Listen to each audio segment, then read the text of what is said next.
Sun Life தொலைக்காட்சி நேயர்கள் அனைவருக்கும் இனிய குடியரசு தின நல்வாழ்த்துக்கள். எல்லோரும் நன்றாக இருப்பீர்கள். இன்று 26/1/2026 திங்கட்கிழமை, தை மாதம் 12ஆம் நாள், அஷ்டமி திதி இன்று இரவு 9:18 வரை, அஸ்வினி நட்சத்திரம் இன்று மதியம் 12:33 வரை. இந்த நாளின் ஒரு சிறப்பு அம்சமாக ரோஹிணி, ஹஸ்தம், திருவோணம் ஆகிய சந்திரனின் 3 நட்சத்திரங்களில் பிறந்தவர்கள் எல்லோருக்குமே தாராபலமுள்ள மிகச்சிறந்த நற்சம்பவங்கள், நல்ல அறிமுகங்கள், பணவரவுகள் இருக்கக்கூடிய ஒரு சுப நாளாக இந்த நாள் அமைந்திருக்கிறது. மேற்கண்ட 3 நட்சத்திரங்களில் பிறந்தவர்கள் தங்களுடைய வேலை, தொழில், வியாபாரம், விவசாயம் மற்றும் சொந்த வாழ்க்கை அமைப்புகளில் ஏதேனும் ஒரு சுப விஷயத்தை முன்னெடுத்து செய்து அதன் மூலமாக வெற்றிகள், லாபங்களை அடையக்கூடிய அருமையான நல்ல நாளாக அமைந்திருக்கிறது இன்று. அடுத்து 12 ராசிகளுக்கான இன்றைய ராசி பலன்களை பார்க்கலாம். மேசராசிக்காரர்களுக்கு வளர்பிறை சந்திரன் ராசியிலே இருக்கக்கூடிய ஒரு உற்சாகம் இருக்கக்கூடிய நாளாக இந்த நாள் கண்டிப்பாக அமையுங்க. ஏதாவது ஒரு தெளிவான முடிவு எடுப்பீங்க. உங்கள் மதிப்பு மரியாதை கொஞ்சம் கூடக்கூடிய அமைப்புகள் இன்றையிலிருந்தே உண்டு. நண்பர்களால் ஏதாவது ஒரு உதவிகள், அல்லது குடும்பத்திலேயே கணவனுக்கு மனைவி உதவியாக இருக்கிறது, மனைவிக்கு கணவன் உதவியாக இருக்கிறது, 2 பேருடைய கருத்தும் ஒத்து போகக்கூடிய ஒரு நல்ல அமைப்புகள் உருவாகக்கூடிய ஒரு சிறப்பு நாளாக இந்த நாள் அமைஞ்சிருக்கு. இளைய பருவத்தினருக்கு பார்த்திங்கன்னா வாழ்க்கை எந்த பக்கம், எதிர்காலம் எப்படி இருக்கும் என்கின்ற மாதிரியான சில தெளிவான முடிவுகள் எல்லாம் இப்போதைக்கு எடுப்பீங்க. ஒரு குழப்பம் தீர்ற நாள்னு வச்சுக்கோங்களேன். இதை பண்ணலாமா, அதை பண்ணலாமா, அது சரியாக வருமா, இது சரியாக வருமா என்கின்ற மாதிரியாக யாரிடம் போய் கேட்கலாம் என்கின்ற ஒரு குழப்பம்லாம் தீரக்கூடிய அமைப்புகள் இன்னையிலிருந்தே ஒரு நடுத்தர வயது, அதை விட ஒரு 30 வயதுகள் இருக்கக்கூடிய அத்தனை மேஷராசிக்கார ஆண் பெண் இருபாலாருக்குமே தீரக்கூடிய அமைப்புகள் சர்வ நிச்சயமாக உண்டுங்க. பெரிய அளவில் கஷ்ட நஷ்டங்கள் இன்றைக்கி இருக்காது. இன்றைக்கு மதியம் 3 மணிக்கு பிறகு மாறக்கூடிய கிரக சூழ்நிலைகள் மூலமாக சிலருக்கு பணவரவுகள் வரக்கூடிய தன்மை, வெள்ளை நிற பொருட்களால் லாபங்கள் இருக்கக்கூடிய அமைப்புன்னு மேஷத்திற்கு நல்ல நாளுங்க இன்னைக்கு. ரிஷபராசிக்காரர்களுக்கு 12ஆம் இடத்துல வளர்பிறை சந்திரன் இருக்கிறார். பயணங்களும் செலவுகளும் இருக்கும். இன்னும் சிலருக்கு பார்த்திங்கன்னா உல்லாச யாத்திரைகள்னு சொல்கிறோம்ல, மனசுக்கு இதமான ஒரு நல்ல விஷயங்கள் நடக்கக்கூடிய தன்மைகள் இன்றைக்கி உண்டு. ஆஃபீஸ் சம்மந்தமாக கொஞ்சம் டூர் மாதிரி போக வேண்டியிருக்கும். வண்டி எடுத்துக்கிட்டு ஒரு 30 கிலோமீட்டர் 40 கிலோமீட்டர் போகிறேன், அல்லது சிலருக்கு வெகு தூரம் போகிறேன் என்கின்ற மாதிரியாக அவரவர்களுடைய பிறந்த ஜாதக தசாபுக்தி அமைப்புகளுக்கு ஏற்றாற் போல பயணங்கள், அதன் மூலமாக நன்மைகள் இருக்கக்கூடிய அமைப்புகள் இன்றைக்கு உண்டுங்க. சிலருக்கு செலவுகள் இருக்கும், ஆனால் சுப செலவுகளாகத்தான் இருக்கும்.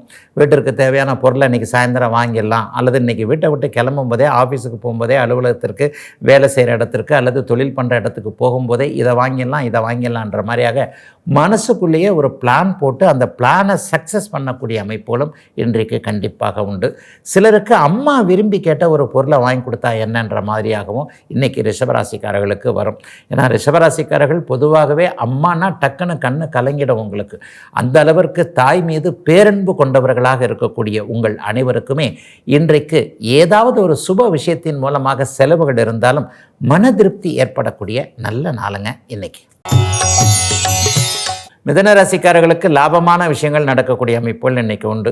11ஆம் இடத்துல இன்றைக்கு வெற்றிகளை கொடுக்கக்கூடிய அமைப்பில் சந்திரன் வளர்பிறை நிலையில் இருக்கிறார். 2ஆம் அதிபதி 11ஆம் வீட்டில் இருக்கிறார். செய்தொழில் அமைப்புகள் இன்றைக்கு ரொம்ப சிறப்பாக இருக்கும். வேலையில் லாபம் இருக்கும், தொழிலில் லாபம் இருக்கும், வியாபாரத்தில் இன்றைக்கு போட்டிகள் அப்படியே விலகக்கூடிய தன்மை, 10 ரூபாய் சம்பாதிக்கிறவங்களுக்கு 100 ரூபாய் சம்பாதிக்கக்கூடிய தன்மைகள், ஒரு 10 மடங்கு லாபங்கள் இருக்கக்கூடிய அமைப்புகள் இன்றைக்கி சர்வ நிச்சயமாக உண்டுங்க. மனசில் இது வரைக்குமே இருந்து வந்திருந்த ஒரு வருத்தங்கள்லாம் விலகி ஒரு புத்துணர்ச்சியாக இன்றைக்கி மிதுன ராசிக்காரர்கள் இருப்பீங்க. எதையும் நம்மளால் சமாளிக்க முடியும், நம்ம ஒருத்தராலேயே சமாளிக்க முடியும். அடுத்தவங்க தேவையெல்லாம் நமக்கு தேவையில்லைங்க. இது இப்படி தாங்க நமக்கே ஆண்டவன் கொடுத்த, பரம்பொருள் கொடுத்த ஒரு புத்திசாலித்தனம் இருக்கிறது. இந்த புத்திசாலித்தனத்தை வச்சே இந்த பிரச்சனையிலிருந்து இப்படியே வெளியே போயிடலான்ற மாதிரியாக பெரிய பிரச்சனைலாம் இருக்க போகிறது இல்லைங்க. அட்டமத்து சனியில் ஒரு 2-3 வருஷத்துக்கு முன்னாடி கொஞ்சம் ரொம்ப மனக்குழப்பத்தில் இருந்தீங்களே, அது மாதிரியான விஷயங்கள்லாம் இன்னும் சில வருடங்களுக்கு மிதுன ராசிக்காரர்களுக்கு வரவே வராது. இப்போது உங்களுடைய கோச்சார அமைப்பின்படி, தசாபக்தி அமைப்பின்படி கடந்த ஒரு 4-5 வாரமாக எதை சமாளிக்க முடியாமல் இருந்ததோ அதெல்லாம் சமாளிக்கக்கூடிய அளவிற்கு எதிலும் வெற்றிகள் கிடைக்கக்கூடிய யோக நாளுங்க இன்னைக்கு. கடகராசிக்காரர்களுக்கு ராசிநாதன் இன்றைக்கு தொழில் ஸ்தானம்னு சொல்லப்படக்கூடிய 10ஆம் இடத்துல இருக்கிறார். வேலையில் இன்றைக்கி டாப்பாக பேர் வாங்குவீங்க. தொழிலில் உங்களை போல் உண்டுமான ஒரு பெரிய பேர் இன்னைக்கு கண்டிப்பாக கிடைக்கும். ஹையர் ஆஃபீஸர்கிட்ட கொஞ்சம் ஒரு மாதிரி முறைச்சிக்கிட்டு இருந்த ஒரு நிலைமை, நம்ம சரியாகத்தானே செய்கிறோம், இருந்தாலும் என்ன எப்போ பார்த்தாலும் நம்ம மேலே தப்பு கண்டுபிடிச்சிக்கிட்டே இருக்கிறாரு. இந்த மாதிரியாக நம்முடைய உழைப்பிற்கு சரியான ரெகக்னைசேஷன், அங்கீகாரம் இல்லையேன்னு நினச்சிக்கிட்டு இருக்கக்கூடிய அத்தனை கடகராசிக்காரர்களுக்கும் நீங்கள் தான் இந்த இடத்துல ஒரு மையப்புள்ளி அப்படிங்கிறத மற்றவர்கள் உணரக்கூடிய ஒரு சிறப்பு நல்ல நாளாக இந்த நாள் அமைஞ்சிருக்குங்க. ஜீவன அமைப்புகள் வலுவாக இருக்குங்க. விவசாய பெருமக்களாக இருக்கட்டும், ஒரு சின்ன தொழில் வச்சுருக்கிறேன், ஒரு சின்ன வண்டி வச்சுருக்கிறேன், அந்த வண்டியை வச்சு தான் பொழப்பு நடத்துகிறேன், ஆட்டோ ஓடுது, ஒரு கார் ஓடுது, ஒரு சின்ன லேத்து பற்ற வச்சுருக்கிறேன், ஒரே ஒரு மிஷின் வச்சுருக்கிறேன், நானே தான் சுயமாக எல்லாத்தையும் பார்த்துக்கிறேன், என்னுடைய குடும்பத்தை நான் தானே கவனிக்கணும் என்கின்ற மாறாக தனக்குள்ளேயே ஒரு வட்டம் போட்டு குறுக்கி கொண்டு அதன் மூலமான தொழில் அமைப்புகளை தொடர்பு கொண்டிருக்கின்ற, அதன் மூலமாக தொழில் பண்ணி கொண்டிருக்கின்ற கடகராசிக்காரர்கள் எல்லாருக்குமே கொஞ்சம் பறந்து விரிந்து தொழிலை பெருசாக்கக்கூடிய ஒரு டபுள் பங்கு ஒரு விரிவாக்கம் செய்யக்கூடிய ஆரம்ப நாளாக அமைஞ்சிருக்குங்க இன்றைக்கு. சிம்மராசிக்காரர்களுக்கு சந்திரன் 9ஆம் இடத்துல இருக்கிறார். பாக்கியஸ்தானத்தில் இன்றைக்கு சந்திரன் வளர்பிறை சந்திரனாக அர்த்த சந்திரன்னு சொல்லுவோம். அஷ்டமி நவமி தேதிக்கு வந்துட்டார் இல்லையா, ஒரு பெரிய அளவிற்கு நன்மைகள் நடக்கக்கூடிய அமைப்போல் உண்டு. பூர்வீக சொத்துக்களில் இருந்து வந்த பிரச்சனைகள் தீர ஆரம்பிக்கின்ற நாள்ன்றதை மனசு அப்படியே டக்குன்னு உணரக்கூடிய அமைப்போல் இன்றைக்கு கண்டிப்பாக இருக்கும். இன்னும் சிலருக்கு பார்த்திங்கன்னா சொந்த ஊருக்கு திருப்பி போயிடலாமா, சொந்த ஊரில் இருக்கிற குத்தக நிலத்தை நம்மளே திருப்ப வாங்கிக்கலாமா, அல்லது வீடு கட்ட ஆரம்பிச்சிடலாமா, ஏதாவது ஒரு வகையில் தாத்தா பாட்டி வாழ்ந்த ஊருக்கு பிரயோஜனமாக ஏதாவது செய்யலாமா என்கின்ற மாதிரியாக அவரவருடைய வசதி வாய்ப்புகளுக்கு ஏற்றாற் போல் ஒரு நல்ல சிந்தனைகள், நல்ல எண்ணங்கள், பூர்வீகம் சார்ந்த விஷயத்திலிருந்து நல்ல தகவல்கள் வரக்கூடிய ஒரு அற்புதமான நல்ல நாளாக இந்த நாள் அமைஞ்சிருக்குங்க. தூர இடத்துல இருக்கிறவங்க இன்றைக்கி அப்பாவை கொஞ்சம் நினைப்பீங்க. அப்பா இப்படி தனியாக இருக்கிறாரு, அப்படி இருக்கிறாரு, இப்படி இருக்கிறாரு, நம்ம அப்பாவுக்கு என்ன செய்யணும், ஒரு தடவை டக்குன்னு ஃபோன் போட்டு ஒரு வீடியோ கால் கூட போட்டு அப்பா கிட்ட பேசிடலாம் என்கின்ற மாதிரியாக தந்தையை பற்றிய அக்கறை வரக்கூடிய நாளாகவும் இந்த நாள் அமைஞ்சிருக்கு. வயதானவர்களுக்கு இன்றைக்கு ஆன்மீக தரிசனங்கள் இருக்கும், ஆன்மீக எண்ணங்கள் கொஞ்சம் அதிகமாகவே இருக்கும். இஷ்ட தெய்வ தரிசனம், குலதெய்வ தரிசனம், வேண்டுதல்கள் நிறைவேற்றக்கூடிய அமைப்பு, தரிசனத்திற்கு பிளான் போடக்கூடிய அமைப்புன்னு சிம்மத்திற்கு ஆன்மீக எண்ணங்கள் மேலோங்கி இருக்கக்கூடிய நல்ல நாளுங்க இன்னைக்கு. கன்னிராசிக்காரர்களுக்கு சந்திரன் 8ஆம் இடத்துல மறைஞ்சிருக்கின்ற சந்திராஷ்டம நாள். ஆனாலும் பாருங்கள், அவர் சனி செவ்வாய் தொடர்புகளில் இல்லை. குறிப்பாக ராகுவோடையும் அவர் சேரலை. இப்போ தான் ராகு கூட சனி கூடலாம் சேர்ந்து வெளியே வந்துட்டார். வளர்பிறை அமைப்பில் இருக்கிறார். 8இல் அவர் அர்த்த சந்திரனாக பாதி சந்திரனாக இருக்கக்கூடிய இந்த அமைப்பு கொஞ்சம் கொஞ்சம் குழப்ப அமைப்புகளை கொடுக்குமே தவிர சாதகமற்ற தன்மைகள்னு சொல்லுவேனே, கெடுதல்னு சொல்லுவேனே, அதெல்லாம் கண்டிப்பாக இருக்காதுங்க. சந்திராஷ்டம நாளாக இருந்தாலும் கூட இயல்பான ஒரு நாளாகவே இந்த நாள் அப்படியே அமையும். என்ன ஒன்று, மனசு மட்டும் கொஞ்சம் டைலமாவில் இருக்கும். அதை பண்ணலாமா, இதை பண்ணலாமா, இவர் தான் சரியாக சொல்கிறாரா, அவர் தான் சரியாக சொல்கிறாரான்ட்டு முடிவெடுக்க இயலாத தன்மையில் இருக்கும் என்பதால் எந்த ஒரு முடிவையும் இன்றைக்கும் நாளைக்கும் கன்னிராசிக்காரர்கள் அப்படியே தள்ளி வைங்க. ஒருத்தரை போய் உண்டு இல்லையான்னு பார்த்துறம்பா இருந்தாலும் இன்றைக்கி வச்சுக்கிறேன் பார் அப்படின்ற மாதிரியான சில விஷயங்களை தீர்மானிப்பீங்க இல்லையா, அந்த தீர்மானிக்கின்ற விஷயங்கள் எல்லாத்தையும் இன்றைக்கும் நாளைக்கும் தள்ளி வைக்க வேண்டிய சந்திராஷ்டம நாளாக இந்த நாள் அமைஞ்சிருக்கு. அதே மாதிரி சோஷியல் மீடியாவில் ரொம்ப ஆர்வமாக இருக்கிறவங்க நிறைய பேர் ஃபேக் ஐடியில் தான் வர்றாங்கன்றதை நல்லாவே உங்களுக்கு இப்போவே உணரக்கூடிய அமைப்புகள்லாம் கண்டிப்பாக உண்டு. எதையும் நம்பாதீங்க. அந்த எஸ்எம்எஸ் வந்தது, இந்த எஸ்எம்எஸ் வந்தது, அந்த லிங்க்கை அழுத்தினேன், இதை அழுத்தினேன் அப்படின்ற மாதிரியாக பணம் சார்ந்த விஷயங்களில் மட்டும் கொஞ்சம் பொறுமையும் நிதானமும் கவனமும் தேவைப்படுகின்ற சந்திராஷ்டம நாளாக அமைஞ்சிருக்குங்க இன்றைக்கும் நாளைக்கும் கன்னிராசிக்காரர்கள் எல்லாருக்கும். துலாம் ராசிக்காரர்களுக்கு 7ஆம் இடத்தில் வலுத்த சந்திரன் அமர்ந்து அப்படியே ராசியை பார்க்கக்கூடிய சிறப்பு நல்ல நாளுங்க இன்னைக்கு. பெரிய அளவில் இன்றைக்கி கொஞ்சம் உற்சாகமாகவே இருப்பீங்க. ஒரு நண்பர்கள், சொந்தக்காரங்க, இந்த மாதிரியான விஷயங்களில் நம்ம ஏற்கனவே அவங்களுக்கு ஏதாவது உதவி செஞ்சு அவங்க நமக்கு திருப்பி ஒரு பிரதிபலன் பார்க்காம நம்ம செஞ்ச உதவியை இன்றைக்கி அவங்க நினச்சி பார்க்குறது, உங்களை மாதிரி உண்டா அப்படின்னு சொல்லிட்டு நமக்கு நேருக்கு நேரிய முகஸ்துதியாக இருந்தாலும் பரவாயில்ல, நீங்கள் பண்ண நல்ல காரியம் பாருங்கள், இப்படி இருக்குது அப்படின்ற மாதிரியாக உறவுகள்கிட்டேயோ நண்பர்கள்கிட்டேயோ கொஞ்சம் பாராட்டு வாங்கக்கூடிய நாளாக இந்த நாள் கண்டிப்பாக அமைஞ்சிருக்குங்க. இளைய பருவத்தினருக்கு எதிர்காலம் பற்றிய ஒரு மாதிரியான சலிப்பு உணர்வுகள்லாம் அப்படியே விலகக்கூடிய அமைப்புகள் நிச்சயமாக உண்டு. ஆண் பெண் அறிமுகங்கள் இன்றைக்கு நல்லா இருக்கும். நட்பு காதலாக மாறக்கூடிய அமைப்புகள்லாம் 7ஆம் இடத்துல சந்திரன் வலுத்திருக்கும் போது, 7ஆம் அதிபதி வலுத்திருக்கும் போது நடக்கக்கூடிய விஷயங்கள் தான். ஏன் இவரை கல்யாணம் பண்ணிக்கக்கூடாது, நம்ம ஆசையை ஏன் இவர்கிட்ட சொல்லக்கூடாது, ப்ரொப்போசல்னு சொல்லுவாங்க இல்லையா, உங்களை கல்யாணம் பண்ணிக்கலாம்னு நினைக்கிறேன், இந்த மாதிரியான ஒரு நேர்மையான முறையில் எதிர்பாலினத்தவரிடம் நம்முடைய விருப்பத்தை தெரிவிக்கக்கூடிய நாளாகவும் அதற்கு சம்மதம் வாங்கக்கூடிய நாளாகவும் அமைஞ்சிருக்குங்க. துலாம் ராசிக்கார இளைய பருவத்தினர் எல்லோருக்குமே வயதிற்கு ஏற்றாற் போல இன்றைக்கு. விருச்சிக ராசிக்காரர்களுக்கு கடன் விலகக்கூடிய நாளாக இந்த நாள் ஆரம்பிக்கும். 6ஆம் இடம் இன்றைக்கு கடுமையான சுபத்தன்மையோடு இருக்கிறது. 6ஆம் அதிபதி இன்றைக்கு உச்சனாகி அட்டகாசமான அமைப்பில் இருக்கிறார். உங்கள் ராசிநாதன் தான் செவ்வாய். செவ்வாய் இப்போது 3ஆம் இடத்துல 3-4 கிரகங்களோடு கூடியிருப்பது என்பதும் மிகப்பெரிய ஒரு யோக பலனை கொடுக்கக்கூடிய ஒரு அமைப்பு. ஆக சந்திரனுக்கு வீடு கொடுத்த செவ்வாய் இன்றைக்கு வலுவாக இருக்கின்ற காரணத்தினால் கடந்த காலத்தில் எதெல்லாம் டிஸ்டர்ப் ஆனீங்களோ அதெல்லாம் கிடக்குதையா பார்ப்போமையா, நம்மளால் சமாளிக்க முடியாதா என்கின்ற மாதிரியாக விருச்சிக ராசிக்காரர்களுக்கு ஒரு மனோ தைரியம் கிடைக்கக்கூடிய அற்புதமான நாளாக இந்த நாள் அமைஞ்சிருக்கு. ஒரு 50-60 வயதுக்கு மேற்பட்டவர்களுக்கு இன்றைக்கி நம்ம உடம்பு மேலே நம்ம மனசு மேலேயே பெரிய நம்பிக்கை வரும். சமாளிச்சிடலாங்க, என்ன சுகர் வந்துருச்சு அவ்வளோ தானே, டக்குன்னு வாக்கிங் பண்ணால் சரியாக போகும், டயட் வந்தால் சரியாக போகும், வாயை கட்டி வயிற்றை கட்டி அப்படியே இருந்தோம்னா சுகரும் பிபி எல்லாம் காணாது போயிடுங்க என்கின்ற மாதிரியாக தன்னை பற்றி தனக்கே நம்பிக்கை வரக்கூடிய அருமையான நாளாக இந்த நாள் அமைஞ்சிருக்கு. யார் நண்பர் யார் எதிரின்றதுலேயே இன்றைக்கி ஒரு கிளாரிட்டி கண்டிப்பாக அத்தனை விருச்சிக ராசிக்காரர்களுக்கும் கிடைக்கும். இவர் தான் நண்பர், இவர் தான் எதிரி, இப்படித்தான் இவங்ககிட்ட வச்சுக்கணுன்ற மாதிரியாக மற்றவர்களிடம் எப்படி பழகுவது என்பதை நீங்கள் இன்றைக்கே உணர்ந்து கொள்ளக்கூடிய அருமையான நாளுங்க இன்னைக்கு. தனுசு ராசிக்காரர்களுக்கு அதிர்ஷ்டம் செயல்படக்கூடிய நாளாக இந்த நாள் அமைஞ்சிருக்கு. உச்சனுடைய வீட்டில் 5ஆம் வீட்டில் அதிர்ஷ்டத்தை குறிக்கக்கூடிய வீட்டில் இன்றைக்கு சந்திரன் அர்த்த சந்திரன் என்று சொல்லப்படக்கூடிய வளர்பிறை சந்திரனாக வலுவாக இருக்கிறார். தொட்டது தொடங்கக்கூடிய அருமையான நல்ல நாள். இன்றைக்கு தன விஷயங்கள் பண விஷயங்கள் எல்லாமே இன்றைக்கி கை கொடுக்கும். இன்றைக்கி கேட்குற இடத்துல பணம் கிடைக்கக்கூடிய தன்மை, இவ்வளவு தான் வருமானம் வரணும்னு நினச்சிக்கிட்டு இருந்தவங்க எல்லாத்துக்கெல்லாம் கரெக்டாக அப்படியே வருமானம் வரக்கூடிய அமைப்பு. மிக மிக முக்கியமாக பிள்ளைங்களை பற்றின இது வரைக்கும் இருந்து வந்த விஷயங்கள்லாம் கொஞ்சம் ஒரு மாதிரி ஒரு கெட்ட விஷயங்கள்லாம் அப்படியே தீரக்கூடிய அமைப்பு. பிள்ளைங்க நம்ம பேச்சை கேட்கும், பிள்ளைங்களுடைய விஷயங்கள் நல்லா நடக்கும், அவருடைய தொழில் நல்லாயிருக்கும், அவருடைய கல்யாண வாழ்க்கை நல்லாயிருக்கும், அல்லது கல்யாணமே ஆகிடும், இந்த வேலை பிள்ளைக்கு கிடைக்கும், இந்த வருஷம் இந்த குழந்தை நல்லாவே மார்க் எடுக்கும் என்கின்ற மாதிரியாக பெற்ற பிள்ளைகளிடம் தனுசு ராசிக்கார பெற்றோர்கள் நம்பிக்கை வைக்கக்கூடிய நாளாகவும் இந்த நாள் அமைஞ்சிருக்கு. இளைஞர்களுக்கு எதிர்காலம் தீர்மானிக்கப்படுகின்ற அமைப்பு இந்த மாதத்திலிருந்தே அப்படியே ஆரம்பிக்குது. தை பிறந்தால் வழி பிறக்குமே, தை பிறந்து 12 நாளாச்சே. அப்போ தனுசு ராசிக்கார இளைய பருவத்தினர் எல்லாருக்குமே இந்த வருஷம் கண்டிப்பாக நல்லா இருப்பதற்கான சில ஃபவுண்டேஷன்கள் கிடைக்கக்கூடிய உற்சாகமான நல்ல நாளாக அமைஞ்சிருக்குங்க. 5இல் சந்திரன் இருக்கக்கூடிய நாளான இன்றைக்கு. மகர ராசிக்காரர்களுக்கு வாகன யோகம் கிடைக்கக்கூடிய நாளாக இந்த நாள் அமையும்.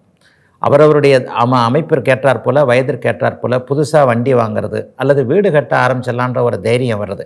இன்றைக்கே வீடு கட்ட ஆரம்பிச்சிருவீங்கன்னு சொல்ல மாட்டேன், மனசுக்குள்ளே ஒரு ஐடியா வந்துடும்.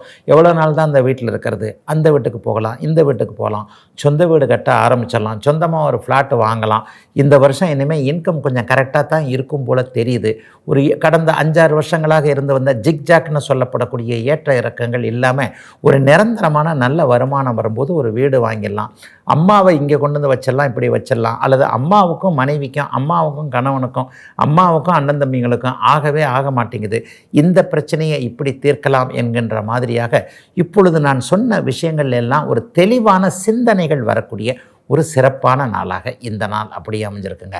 இது நாள் வரைக்கும் கை கொடுக்காத வியாபாரம், விவசாயம் போன்ற விஷயங்கள், அல்லது ஒரே தொழிலில் ஒரு 5-6 வருஷமாக அப்படியே கிடக்கிறேன், முன்னேற்றமே இல்லை, என்ன பண்ணலாம்னு தெரியல, மாற்று தொழில் அமையக்கூடிய அமைப்புகள் எல்லாம் மகரத்திற்கு நல்லவைகள் மட்டுமே நடக்கக்கூடிய ஒரு சிறப்பு நாளாக அமைஞ்சிருக்குங்க இன்றைக்கு.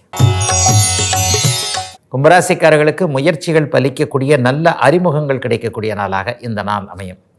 தம்பி தங்கைகளை பற்றி இருந்த கவலைகள் கொஞ்சம் விலகும். தம்பியோடையும் தங்கச்சியோடையும் சண்டை போட்டுக்கிட்டு இருந்ததில் கொஞ்சம் ரியலைஸ் பண்ணுவீங்க.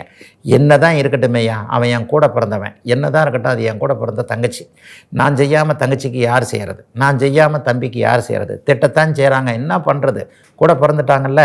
தம்பி தங்கைகளின் மீது கொஞ்சம் கரிசனம், அவர்கள் மேல் கொண்டிருந்த ஒரு கோபம் குறையக்கூடிய நாளாக இந்த நாள் கும்பராசிக்காரர்கள் அனைவருக்குமே அமைஞ்சிருக்கு. தன்னை பற்றிய ஒரு தன்னம்பிக்கை கண்டிப்பாக வரும். ஏற்கனவே கிடைச்சி நழுவி போன ஒரு வாய்ப்பு மறுபடியும் இன்றைக்கி கிடைக்கும். இந்த பாயிண்ட் அப்படியே நல்லா நோட் பண்ணிக்கோங்க.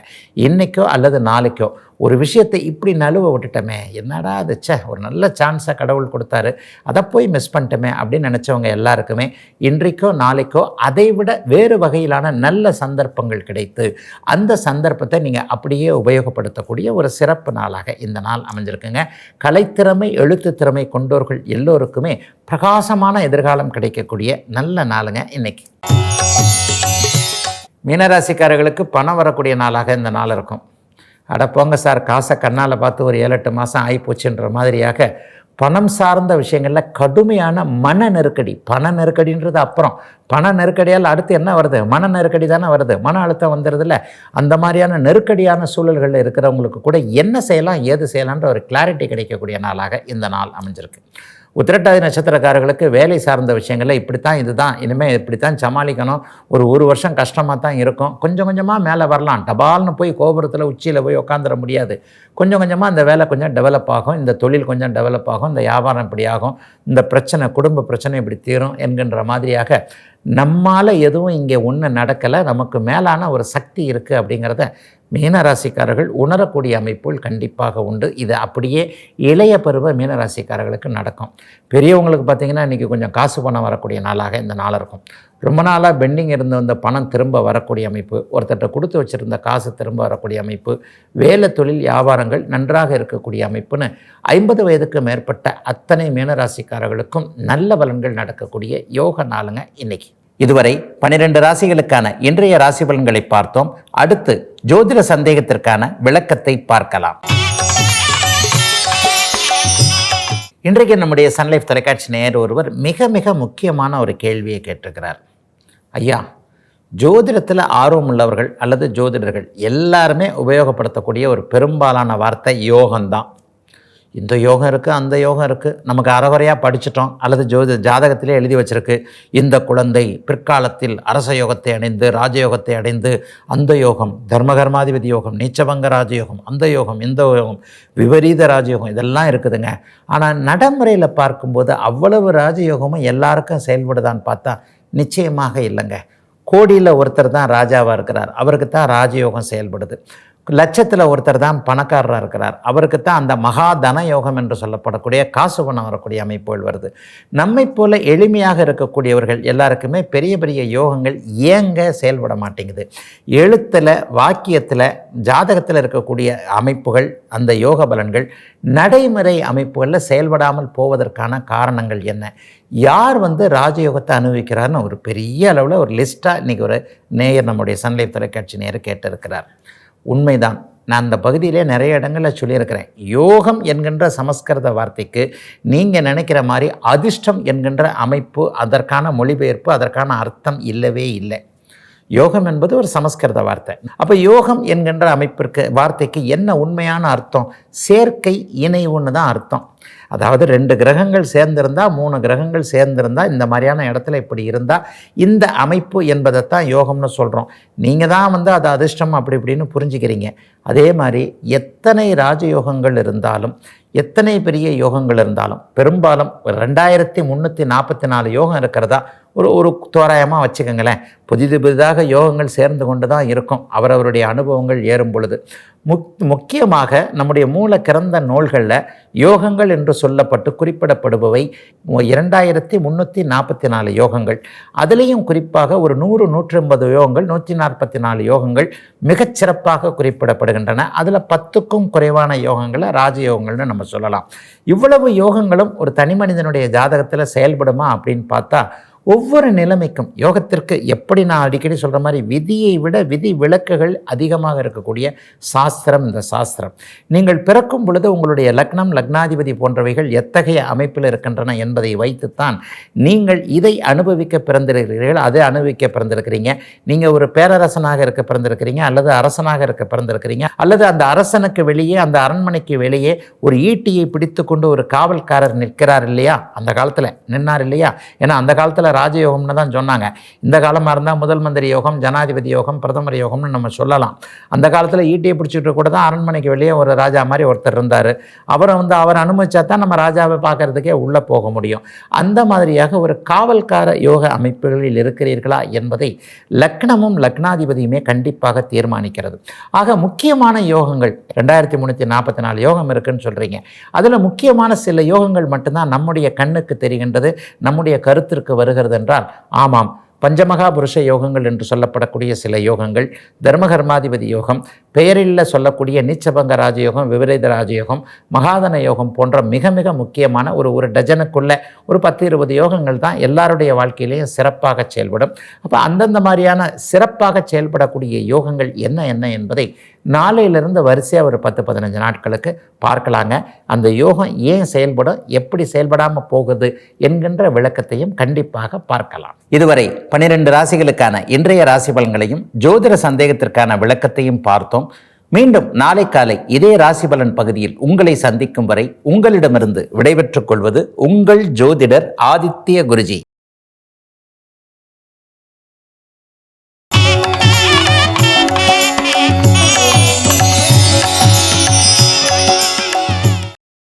இன்னும் பல வீடியோக்களை காண சன் லைஃப் சேனலை சப்ஸ்கிரைப் பண்ணுங்க.